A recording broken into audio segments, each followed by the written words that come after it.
We are about to talk about how to access everything that's inside of you to create a song. Hey there, welcome back. Today we're talking about Alicia Keys MasterClass and what she's going to teach you. The first 2 chapters of her class are all about getting to know Alicia better. She'll talk about her musical background and the people who have influenced her the most. So I've been sitting behind the piano for so long that I do really feel safe here. She talks about the different genres of music that have influenced her and how she's blended those influences into her own unique style. But the real lessons start in chapter 3, where Alicia talks about her mindset when it comes to writing songs. All I know is if I can find the feeling, then I can find my way somewhere. She says that songwriting is a natural process and you should just let it come to you.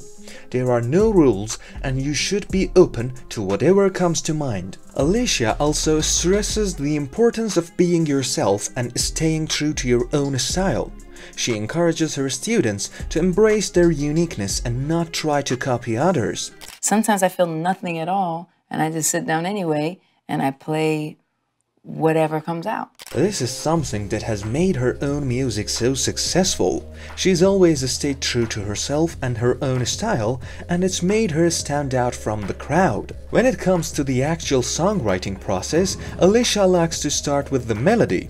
She improvises on the piano until she finds something that she likes, and then she takes her time to carefully craft the lyrics. I think improvisation plays a really big role in the songwriting process. Just being open, just being fluid. Sometimes she even starts with a poem and tries to find a good rhythm for it. In chapter 4, Alicia talks about how she gets inspiration from books and journal writing.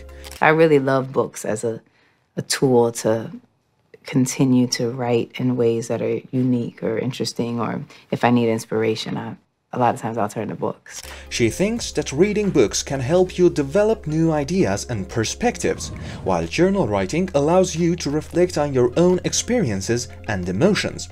Alicia also emphasizes the importance of writing in a journal every day. She recommends keeping a gratitude journal where you write down things you are thankful for, or a feelings journal where you write about your emotions.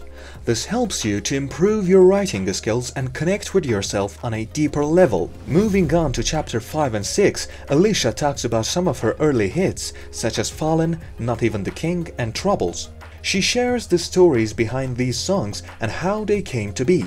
Alicia believes that the key to writing a successful song is keeping the lyrics simple and direct. She thinks that people connect more with songs that have a clear message and are easy to understand. It's not beating around the bush, it's not alluding to a thought, it is directly 100% clear. This is why she always tries to get to the bottom of the message in her lyrics, and why she believes that sometimes less is more when it comes to songwriting. Alicia also talks about the importance of connecting with the world around you and expressing your feelings through your music. She believes that songwriting is like having a conversation with someone, and that the best songs are those that people can relate to.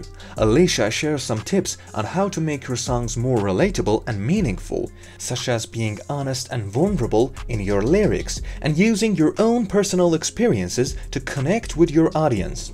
In chapter 7, Alicia talks about the importance of making your songs relatable to your audience. She specifically emphasizes the importance of relatable lyrics.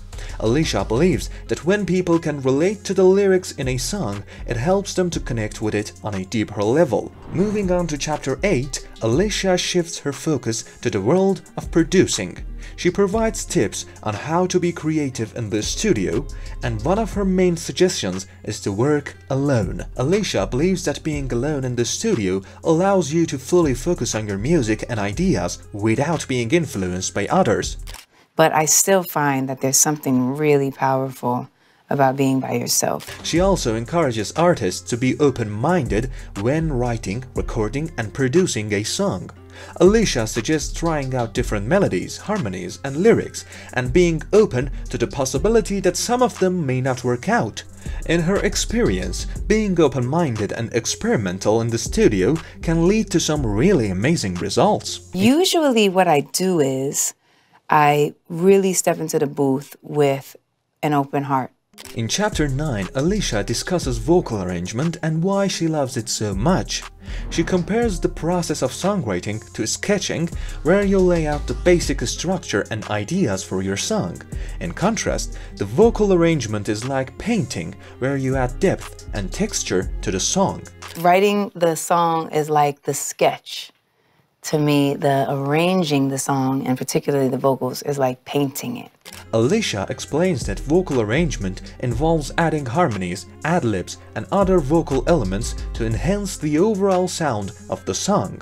She also shares some of her own personal tips and techniques for arranging vocals. In Chapter 10, she gives us some tips on how to warm up and protect our voices before we start singing. She also talks about how to harmonize vocal melodies by combining robotic singing with emotional singing. Alicia emphasizes the importance of background vocals in chapters 11 and 12, where she talks about the anatomy of an anthem and her music style, which she calls retro-futuristic. Retro-futuristic is the way that I describe my music. Moving on to Chapter 13, Alicia talks about the production process and how it can start in the control room by creating a beat or playing around with different instruments and sounds. She shares her go-to instruments and favorite plugins and explains why she likes to combine digital and analog sounds to create her retro-futuristic songs. In Chapter 14, Alicia talks more about production and how less is more sometimes. She breaks down the production of her song, No One, and explains the logic behind each part, including drums, piano, and acoustic guitar. She also talks about how she decides which instrument to use based on the tone she wants to create. Guitar definitely has a bright, kind of open heart, I feel. Finally, in Chapter 15, Alicia talks about the importance of collaboration and shares some tips. She even breaks down one of her own collaborated songs to explain different parts and their logic. Overall, she encourages us to collaborate with others as it can be very helpful. In addition to the chapters we discussed earlier, there are 4 more chapters in Alicia Keys MasterClass. Chapter 16 is all about sisterhood in the music industry. Chapter 17 highlights a rising artist named Joy Nesbitt and her music.